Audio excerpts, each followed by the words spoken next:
एक बात तो अवश्य ध्यान में रखना, श्रीमद् भागवत का ही यह सूत्र है, काल रूपी व्याल से अगर बचना है तो अपने मुख में स्वयं भगवान का भजन करते करते ही उस काल को स्वीकार करना है। और ऐसा सूत्र देने के लिए श्रीमद् भागवत अपने जीवन में किन किन लोगों का उद्धार हुआ उस महात्म्य प्रकरण में अत्यंत दिव्यता के साथ उन चरित्रों का बखान करते हैं। अरे ये जीवन स्वयं देवताओं को भी नहीं प्राप्त होता। अगर सीधी बात कही जाए, श्रीमद् भागवत को आप और हम सब लोग बैठ करके श्रवण कर रहे हैं, सुन रहे हैं, देवताओं के जीवन में इस प्रकार का सौभाग्य नहीं है।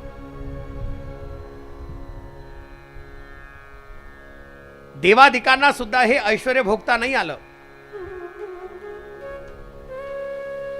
जिस प्रकार से हम बैठ करके कथा को श्रवण कर रहे हैं, देवता बैठ नहीं सकते, कथा सुन नहीं सकते, देवताओं को नहीं मिला। इसलिए भगवान सूत जी महाराज ने कहा, देखो भगवान सुखदेव जी महाराज और राजा परीक्षित की जब कथा चल रही थी, देवताओं में इंद्र वहां पर आया। इंद्र ने कहा, महाराज ये अमृत लीजिए और इस अमृत को राजा परीक्षित को देकर के उसे मुक्त कर दीजिए। अमृत पीने के पश्चात तो स्वयं मरने की कोई बात ही नहीं आएगी। लेकिन इसके बदले आप हमारा एक काम कर दीजिए। भगवान सुखदेव जी महाराज कहने लगे, मुझे पता ही था कुछ ना कुछ तो लिए बिना आप कुछ ना कुछ तो देंगे ही नहीं, क्योंकि ये देवताओं का व्यवहार है।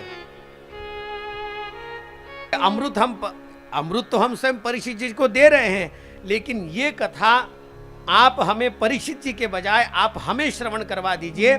ये कथा हमें सुननी है। अब निर्णय कौन करेगा? भगवान सुखदेव जी महाराज हंसे और हंसते हंसते महाराज ने कहा, व्यापारी जैसी बात कर दी आपने।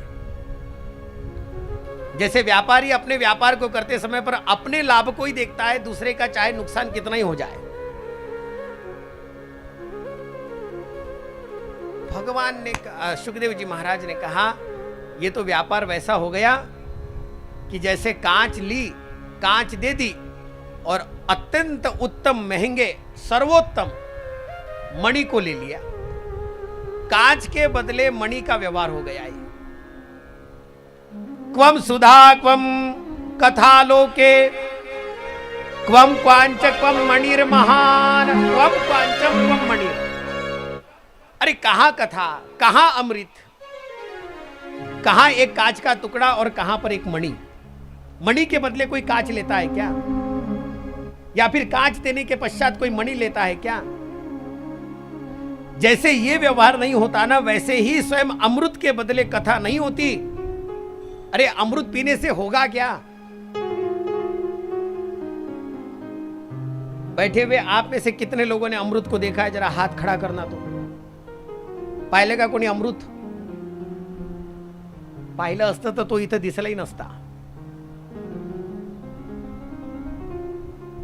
मणि अमृत हमने देखा नहीं, अमृत को हमने जाना नहीं, लेकिन अमृत की चर्चा है तो चलो चर्चा ही करते हैं। अमृत पीने से होगा क्या? 2 मिनट के लिए सोचिए तो थोड़ा सा। कूलर की हवा चल रही है, उसमें सोचिए थोड़ा सा, क्या होगा अमृत पीने से? अमृत पीने से हम मरेंगे नहीं, यह बात पक्की है। लेकिन मैं आपको एक सवाल पूछता हूं, अमृत पिएंगे तो मरेंगे नहीं, लेकिन अमृत पिएंगे तो सर्दी खांसी होगी कि नहीं? आपको मैं सीधा बताऊं, अमृत को थोड़ा सा साइड में कर दीजिए। वेंटिलेटर पर रहने वाला पेशेंट सच में बताना जीता रहता है कि मरता रहता है?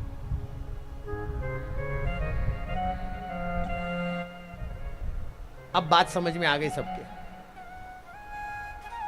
वेंटिलेटर पर रहने वाला जीव न वो मरा हुआ होता है न वो जीता है।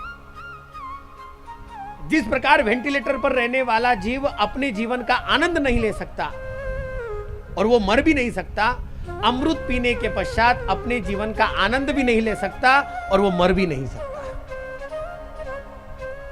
उससे बेहतर तो यह है बिना अमृत को पिए भगवान के कथामृत को पी करके अपने जीवन में 7 दिन में ही भगवान का भजन और आनंद कीर्तन करते हुए भगवान का आनंद और जीवन का आनंद लेकर के ऐसा जीवन व्यतीत कर दे जिस जीवन को देखने के पश्चात लोग भी स्वयं अपने आप में कह दे ये अपने जीवन में सच्चा जीवन जिया है।